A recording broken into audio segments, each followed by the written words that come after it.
Senhor Presidente da Assembleia da República, Senhor Primeiro-Ministro, Senhor Presidente Marcelo Rebelo de Sousa,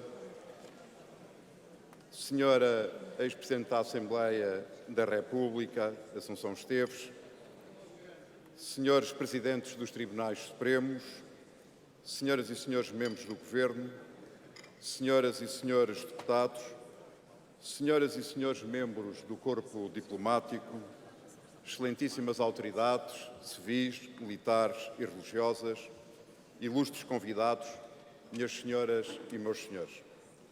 A liberdade é tão natural como a nossa vida. A liberdade, a igualdade, a justiça social, a democracia são valores que fazem parte da nossa identidade coletiva. São os elos que dão coesão à nossa sociedade, como se fossem uma segunda terra-mãe, o nosso chão comum, como tanto gosto de lhe chamar.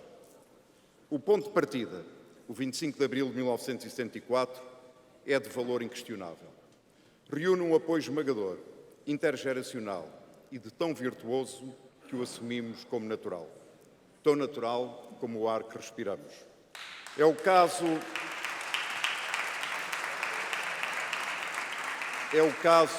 desta sessão solene. O que ouvimos hoje nesta Assembleia é abril. Todas e todos puderam manifestar as suas opiniões devido à liberdade de pensamento e de expressão conquistadas em abril. Todos podem escolher livremente os seus representantes na Assembleia da República, como sucedeu há exatamente 50 anos com as primeiras eleições legislativas. Somos iguais e livres no pensar, agir, criar, no ser e no amar. Esta é a liberdade que o 25 de abril nos deu.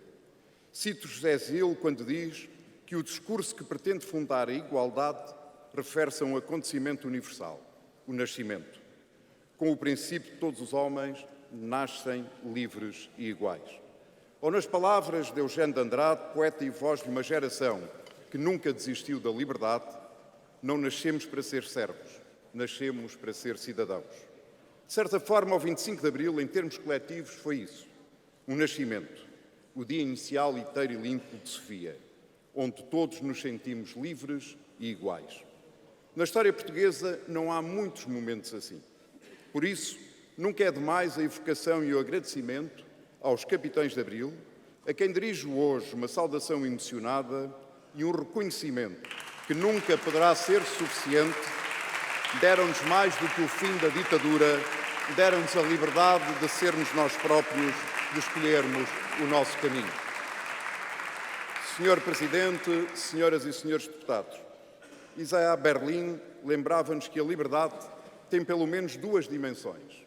A liberdade de, a ausência de coerção, e a liberdade para, a capacidade de cada um realizar o seu potencial. John Stuart Mill ensinava que sobre si mesmo, sobre o seu próprio corpo e mente, o indivíduo é soberano. E Hannah Arendt via na liberdade não apenas uma condição individual, mas uma prática coletiva, a capacidade de agir em conjunto no espaço público. A liberdade é, assim, mais do que um conceito abstrato. É a possibilidade concreta de escolher, de falar, de criar, de discordar, sem medos. É a dignidade de cada pessoa reconhecida e protegida. Numa democracia, a liberdade não é um acessório, é o seu fundamento. Sem liberdade de expressão não há debate. Sem liberdade de imprensa não há escrutínio. Sem liberdade de associação não há participação. E na vida de cada pessoa, a liberdade traduz-se em oportunidades reais. Estudar, trabalhar, amar, pensar, acreditar ou não acreditar, sonhar e construir. Mas a liberdade não vive isolada. Está profundamente ligada à paz. Num tempo em que assistimos com inquietação a guerras que devastam países e destroem vidas, compreendemos melhor esta ligação. A liberdade é também inseparável da cultura. Uma sociedade livre é uma sociedade que cria. A cultura floresce onde há liberdade de pensamento e de expressão. Sem liberdade, a cultura empobrece. Com liberdade, ela torna-se um espaço de encontro, de diversidade e de imaginação. A liberdade é igualmente condição indispensável para o progresso científico. Onde não há liberdade académica, o conhecimento estagna e a inovação esmorece. Sociedades livres são aquelas que permitem aos seus investigadores pensar sem medo, errar, testar e descobrir. É assim que se constrói o futuro de um país. Vivemos também numa era em que os algoritmos e sistemas de inteligência artificial influenciam cada vez mais as nossas escolhas. A liberdade, neste contexto, exige transparência, responsabilidade e escrutínio democrático sobre estas tecnologias. Não podemos aceitar que decisões com impacto na vida das pessoas sejam opacas ou incompreensíveis. A liberdade implica garantir que a tecnologia serve o ser humano e não o contrário.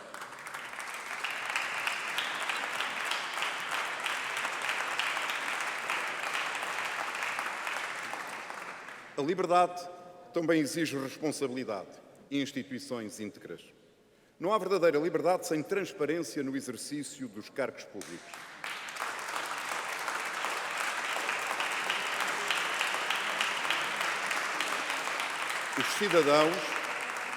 Os cidadãos têm o direito de saber como são tomadas as decisões que afetam as suas vidas. A transparência dos donativos políticos é essencial para garantir uma democracia saudável e justa.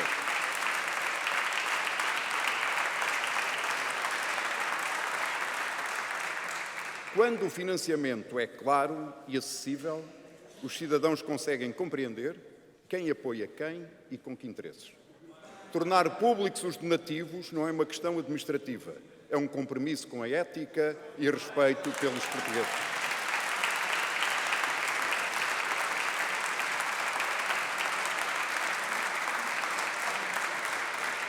Porque onde há opacidade, cresce a suspeita.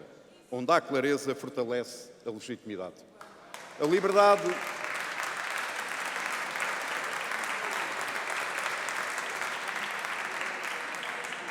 liberdade exige justiça a tempo e horas. Quando os processos e os julgamentos se arrastam indefinidamente, a confiança dos cidadãos é corroída e é a própria liberdade que fica comprometida. O combate à corrupção é outra prioridade inadiável. A corrupção distorce a vontade democrática, desvia recursos que pertencem a todos e mina os alicerces do Estado de Direito. Combater a corrupção é defender a igualdade, a justiça e, em última análise, a liberdade.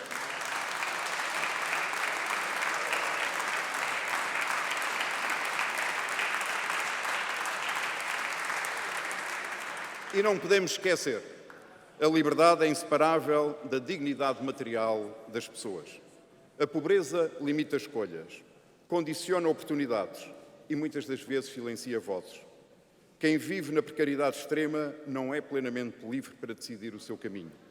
Combater a pobreza, reduzir desigualdades e garantir condições de vida dignas não são apenas objetivos sociais, são exigências fundamentais de uma sociedade verdadeiramente livre.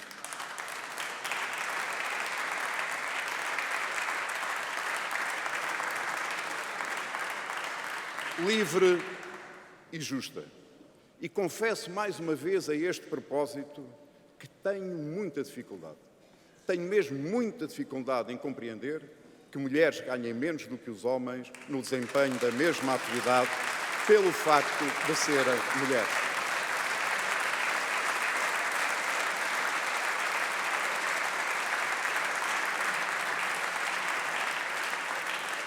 Senhor Presidente, senhoras e senhores deputados, dirijo-me agora em particular aos jovens portugueses. Sei que vários dos desafios que enfrentam são duros. É verdade que é a geração com mais instrumentos, mais conhecimento e mais conexões de qualquer outra na história do nosso país. No entanto, o presente está a hipotecar o futuro dos mais jovens. Não é justo, não é aceitável que continuemos a tratar as alterações climáticas como um problema da amanhã. Com as intempéries que atingiram várias regiões de Portugal, recebemos o alerta que o amanhã já chegou. O clima não espera pelo calendário político, pela conveniência egoísta de algumas gerações ou pelos interesses de alguns setores económicos. E os jovens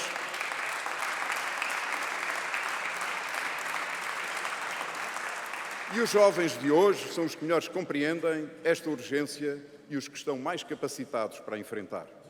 Todos nós temos a obrigação de deixar um legado de qualidade devido aos nossos filhos E o Estado tem a obrigação de corresponder ao desejo das novas gerações de combater o desafio das alterações climáticas.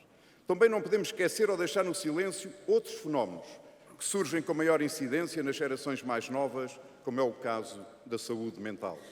Um sofrimento de silêncios, nas estatísticas, nas salas de aula, no emprego, nas famílias. O sofrimento de uma geração que está a crescer nas incertezas de uma pandemia, do clima, das guerras ou do trabalho precário.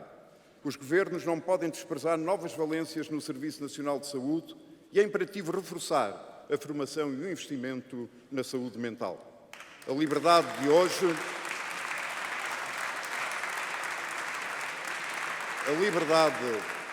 A liberdade de hoje, em particular dos mais jovens, é também a liberdade de ter uma habitação digna, sem a qual o projeto de vida das novas gerações fica suspenso.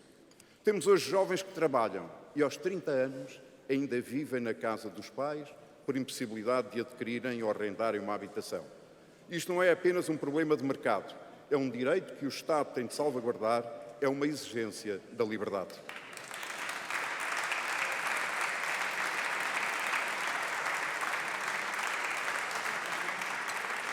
Temos hoje jovens licenciados com mestrados e doutoramentos cujas competências são valorizadas no mundo inteiro e em Portugal ganham salários que não chegam para terem uma vida minimamente confortável. Quando o talento não é recompensado em Portugal, não é só uma injustiça económica, é uma perda irreparável para o país. Nenhum país se constrói assim e nenhum presidente pode aceitar isso em silêncio. Eu não o aceito.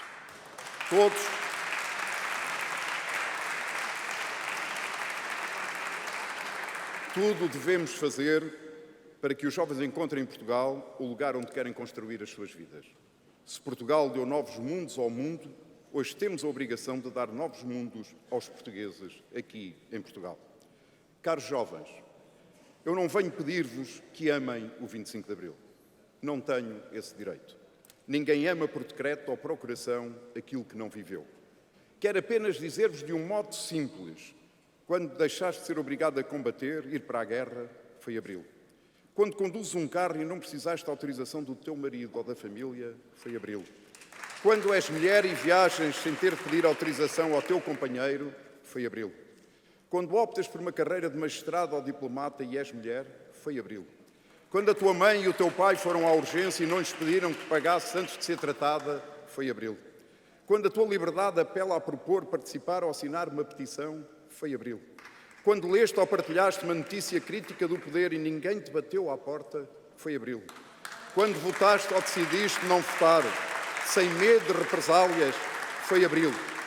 Abril está nos gestos, faz parte da tua vida, porque tens liberdade.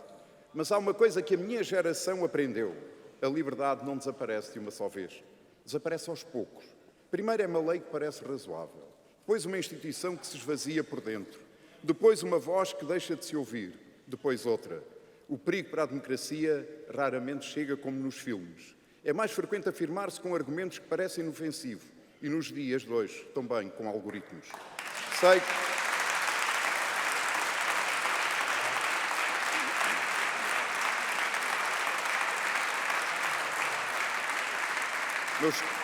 Meus caros jovens, sei que muitos de vós desconfiam da política. Percebo as razões. Sim, a democracia tem falhas, às vezes desilude, mas ainda é o único lugar onde a nossa voz conta de verdade. Fora dela não há mais justiça nem mais liberdade. Há silêncio, há medo e imposição.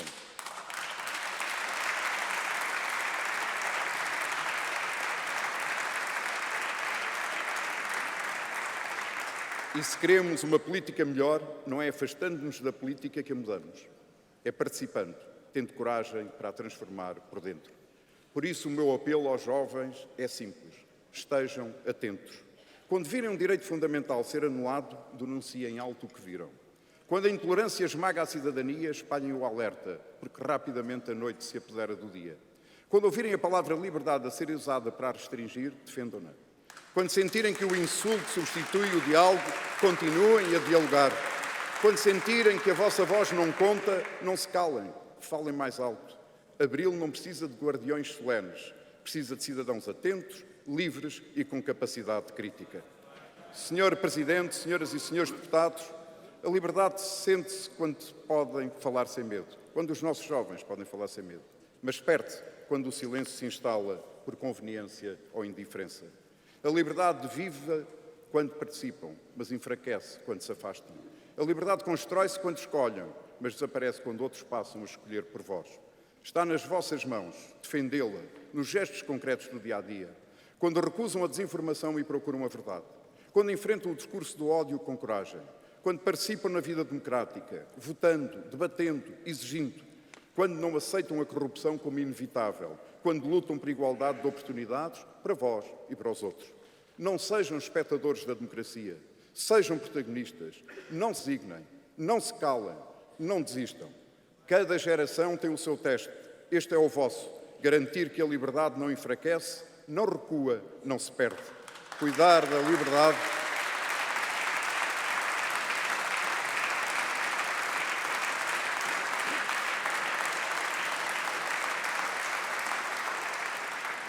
Cuidar da liberdade é exercê-la com coragem, é defendê-la com determinação, é transmiti-la inteira e mais forte à geração seguinte. A liberdade que hoje vivem foi conquistada com coragem, sacrifício e, em muitos casos, com vidas interrompidas. Não a tratem como garantida. Não a aceitem como algo que sempre existiu e, por isso, sempre existirá. A história ensina-nos o contrário e o presente em tantas partes do mundo confirma-o todos os dias. Hoje, quando vemos a democracia ser testada dentro e fora das nossas fronteiras, não podemos hesitar. Ou a defendemos com coragem ou arriscamos a perdê-la em silêncio.